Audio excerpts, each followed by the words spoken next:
What's good, YouTube? It's your boy, Pretty Boy. What? Hey man, we back with another reaction video. And today we got how Beyond Straight failed to prevent kids from becoming criminals. Wow.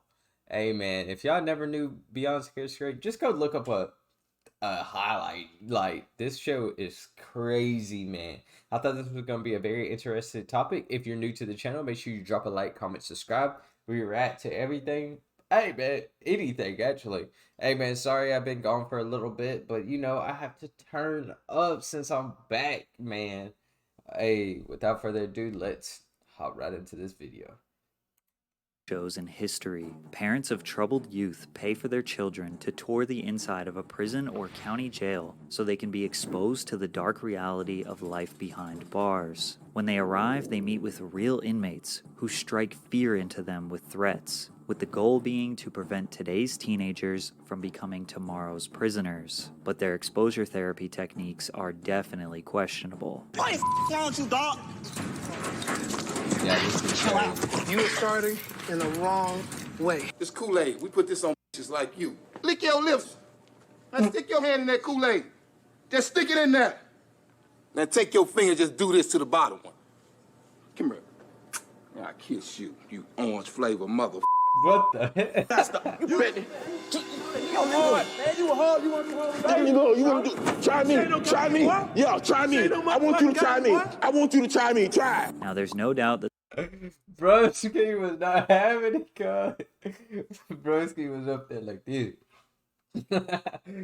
the show is entertaining and has given us some pretty hilarious moments over the years. However, our entertainment is at the expense of children's suffering. And the craziest part is, it has been proven on multiple occasions that Scared Straight doesn't work. In fact, it might actually increase their chances of becoming lifelong criminals.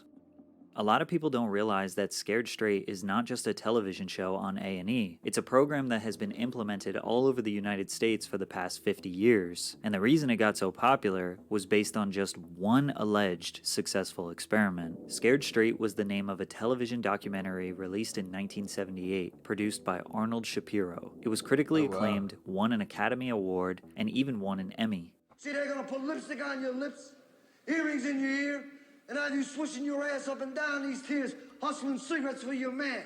Yo. What did I say? What did I say, mother? You're here for 2 hours. You belong to us for 2 hours. The film documented youth offenders who visited Rahway State Prison in New Jersey. They met with inmates with the goal of being so scared of going to prison that they went on to live a straight or crime-free life. The documentary claimed that 80 to 90% of the 8,000 children who visited Rahway's program would go on to remain law-abiding citizens afterwards. The popularity and surprisingly positive results led to more than 30 states rapidly implementing the program. No further questions were asked. Jails and prisons all over the country saw one documentary and thought they had a solution to all of their youth offender problems. The program's validity was immediate. Hey, there's some youngins. I imagine like I'm not younger, but what I'm saying is there's some of them they like that. They like that.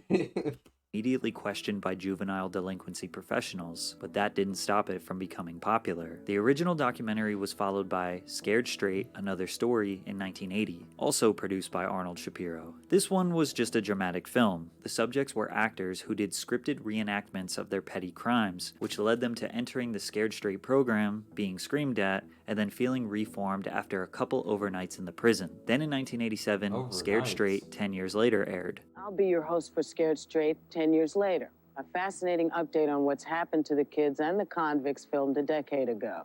What I steal, I need, and I want. That's embarrassing. 10 years ago, yeah, I did that. I did that to look. We can't pay any of our bills. We have Sorry, a baby stream. on the way. Sorry. She is the victim of the West Side Ripper. Anyways, how y'all doing, chat? How y'all doing, YouTube? You know, your boy needs some help. Your boy needs some subscribers. Your boys, make sure y'all subscribers to your boy. Watch this, boom. We back. I like to pay for what I take. We got to see the original 1978 crew, and they all explained how much the program changed their life for the better. The second half of the documentary introduced a new group of troubled teenagers. After their trip to Rahway State Prison, the documentary claimed that all 17 of the youth offenders were crime-free just 3 months after their visit. Then MTV connected with Shapiro for another sequel, Scared Straight 99. This documentary was potentially the most raw and shocking of them all. The prisoners were threatening these kids to levels we had never seen before. One inmate made a kid hold his pocket as he walked around the cell. As a matter of fact, hold on to this mother.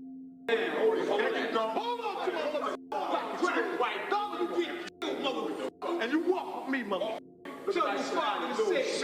This was highly regarded as one of the best out of the series, and people still genuinely believe this was an effective form of therapy for youth offenders, which makes sense when you consider the societal standard during this time period. Mental health issues that are widely known today had not been vigorously studied. Mental health as a whole wasn't taken as seriously as it is now. Plus, it was a lot more common for parents to use tough love and physical punishment to discipline their children. These programs were seen as an extremely cheap and convenient solution to a very complex problem that is juvenile delinquency. But where Scared Straight received renowned media attention was when they released their 20 years later special. They claimed that of the 17 original 1978 children, only one of them became a career criminal. The 95% success rate shocked news publications. Scared Straight was a miracle solution. They used 17 people's stories for 20 years to justify this entire program around the United States. But the popular A&E series you all know and love didn't come until 2011 and was produced by the same man,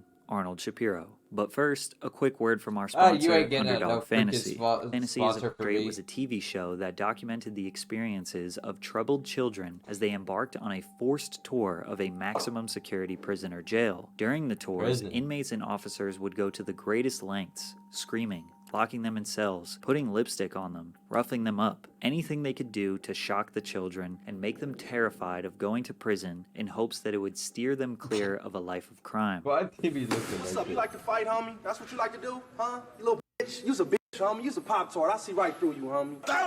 You better not stop. You better. Scoop him up. You smirk at me. He says he don't know. You can't speak up, can you? Are you Why smirking can't you at speak me? up? Fact, bitch, you hold this.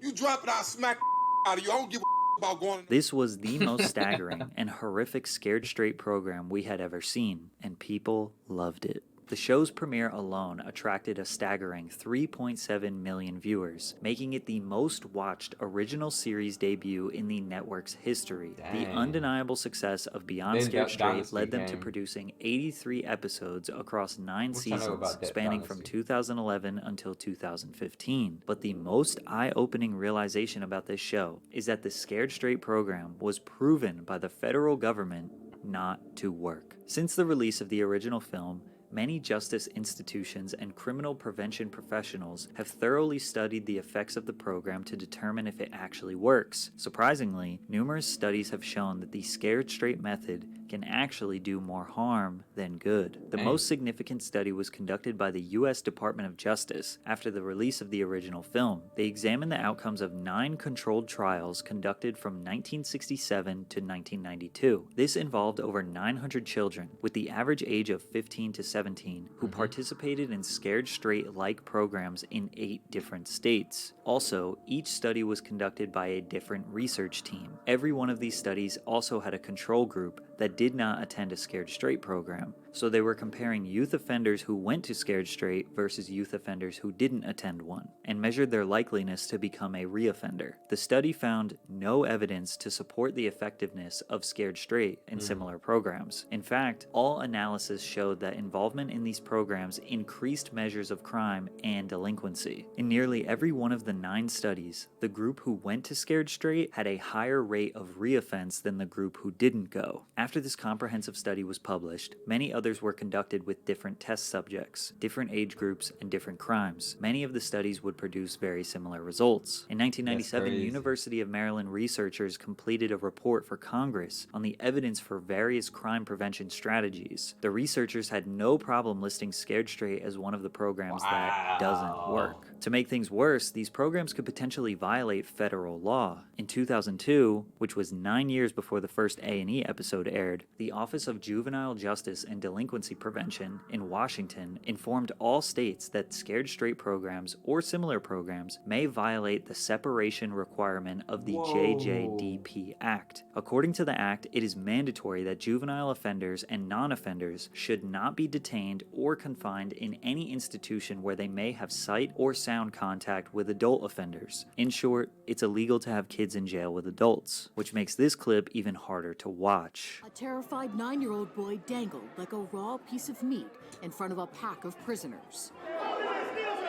His crime: stealing pocket change from his mom and lying. I think we can all agree that traumatizing a child to this degree for stealing pocket They were change is insane. scooping. Then filming it, editing it, and putting it out into the world I is don't think next it was level. just pocket One time they change, even showed these children a body and described to them what their parents would experience if they go to jail and die while on the inside. These programs typically break these children down. They start crying, are mortified, and just want to go home. But the sad part is, their home life is probably rough as well. On the surface, the concept behind these Scared Straight programs makes sense. Troubled kids are so afraid of prison that they change their ways to avoid such a dark future. However, there are multiple examples that say otherwise. Toby Keith Johnson was first featured on the show on Season 3, Episode 13. He was quiet and didn't show any emotion. The guards tried to break him down and make him feel bad about his choices, but he didn't budge. At the end, when the parents reunite with the children, Toby's mother didn't show up. 8 months later, Toby was featured on the show again. This time, he was an inmate. He was incarcerated for allegations of assaulting his mom. He got out 2 years later on parole, but sadly, continued a life of crime. He was arrested multiple times on meth and gun charges, but the most recent one was the worst of them all.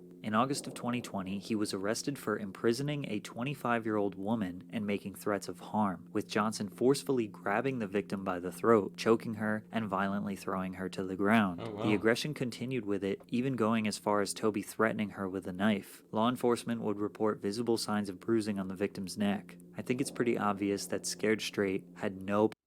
Broski was tripping. What was he on? Someone need to give him a good slapping. Positive effect on Toby whatsoever. Franklin Morris made his premiere on A&E in 2012. At the time of filming, he was living in Baltimore with his mother, Dana. In an emotional episode, Dana revealed the extent of Franklin's school suspensions, stating that she couldn't even begin to give a precise number. Franklin himself shared a nonchalant attitude towards his mother's concern, saying, "My mother says I'm either going to end up dead or in jail. I really don't pay no mind."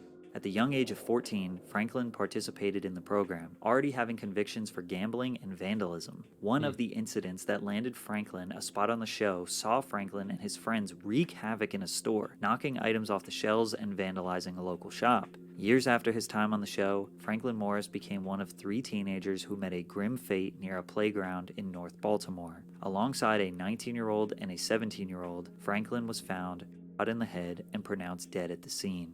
What I thought about going to the jail was, it really wasn't no big deal.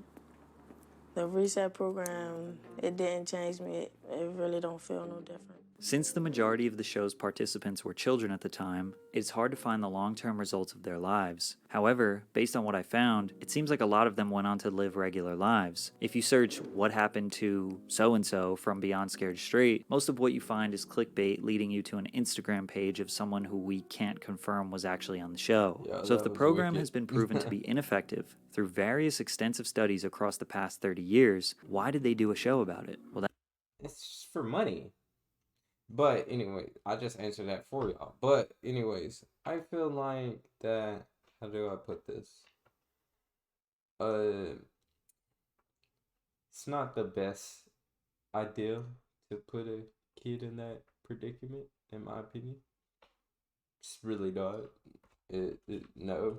That's trauma. That's because the guy who has built his entire career from this program, Arnold Shapiro, is fully convinced that this program is a good thing. Shapiro says that all the extensive studies are totally irrelevant because they were done from 1967 to It's making him 1999. money. He also said that only the academic community believes proper counseling for youth offenders works. If society had the money or resources to do that, that would be great if every kid could have years of counseling, but it's not realistic. It would be interesting if A&E used the millions of profits from the show to get these youth offenders counseling, since society doesn't have the money, right? Nah. Shapiro shrugs off the criticism of Scared Straight. There's wonder how every much money he's variation. made. It works for some, it doesn't work for some. But you can say that about any program that exists. Shapiro thinks that as long as it works for some, then it justifies the program. And since the program exists, he is happy profiting off of it. He has openly admitted that the children they decide to be on the show are not the ones that they think will change, but rather the ones with the best personality. It really is based on their personalities and what happens with them. We didn't have any belief that Brandon T. from Michigan, who stood up to the officers and just kind of had a meltdown, would ever change. Even when the tour was over, he got thrown out, but we still picked him because it was so explosive, and we never saw anything like that before or since. Although other kids have stood up to officers, it's amazing. When I went through high school or even college, you never thought you would disrespect a teacher or an authority figure, especially somebody in law enforcement, but these kids have no fear. It's crucial to question whether the pursuit of profits overshadows moral principles, as corporate interests often prioritize ratings and financial gain over the well-being of humans.